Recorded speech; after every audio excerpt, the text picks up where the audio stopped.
Hi families, this little video is for you. It's all about weaving. Vanessa and I have put together some ideas for you to do some weaving with your children, just using items from your backyard, from nature, or even your household. It's a great way for children to get creative. They use their fine motor skills, there's lots of problem solving, and the opportunities are endless. Go have some fun weaving, and here's some ideas.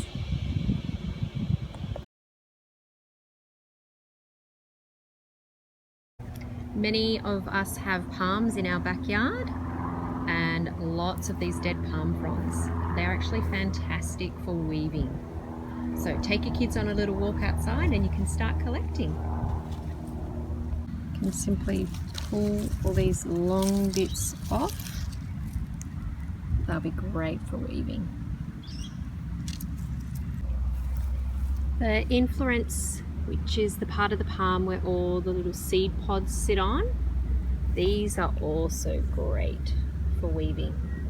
Lots of us have those dropping down on the ground and have to put them in the waste bin. If you have any of these gorgeous grass trees, you'll notice there's lots of dead long leaves which are great for weaving at the base.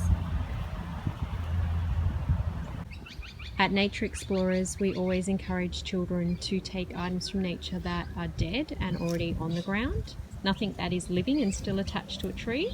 So you might find some broken branches. Here I found some beautiful paper bark that's already down on the ground. That'll make for some great weaving.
Start by checking out your backyard or a little quiet nature space close to home and see if you can find a stick with a fork.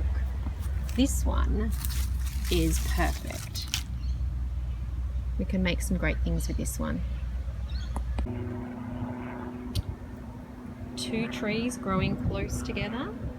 Perfect spot to weave some string in between. Can't wait to do this one. A fork in a tree like this is perfect. We can just get string from one side to the other. So have a look in your backyard and see what you can find.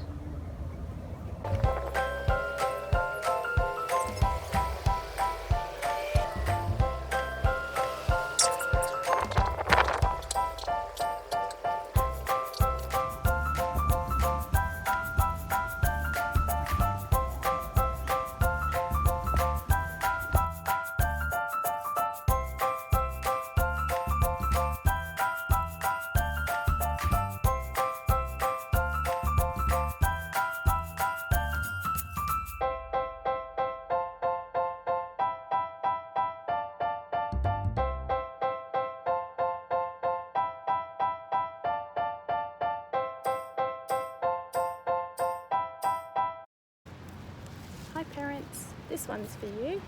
I'm sure you've all seen these seagrass mats. These are $1 from Bunnings. So one of our educators picked up one of these with the intention to chop it all up and make little weaving pads. So which they're still very great for. Which you just get anything you have. This is just a bit of seaweed off the beach, and in and out, weaving through each hole. Easier said than done, but that will keep them occupied, and it's great for their fine motor skills. So just in and out. Also, along my walk, I found some grass threads, the big seedy ones. So yeah, in it goes, and then out, in and out. Pretty self-explanatory, but you can create lots of different colours and patterns and variations, and bring in a lot of learning just from doing something that is a little bit more tactile and hands-on. Our intention, as I was saying, was to cut them up and use them for weaving, but the children also decided that they were building blocks and made things like houses. They can then use your animals for small animal world play. They built all sorts of things. They started to tie them together here, so then it opened and closed. They can turn into gates for the animals. They can be many things. So I guess it's take a child's lead and see where it goes, and if it turns into something else that you didn't think it was going to be, so be it. That's creativity. Examples of other weaving. This was an old cane like seat or foot puff, and the kids have just taken off all of that material that was on the outside, all that cane mesh, and replaced it with some beautiful wool, weaving in and out and in and out. I'll show you the back. So a perfect frame to weave in and out of.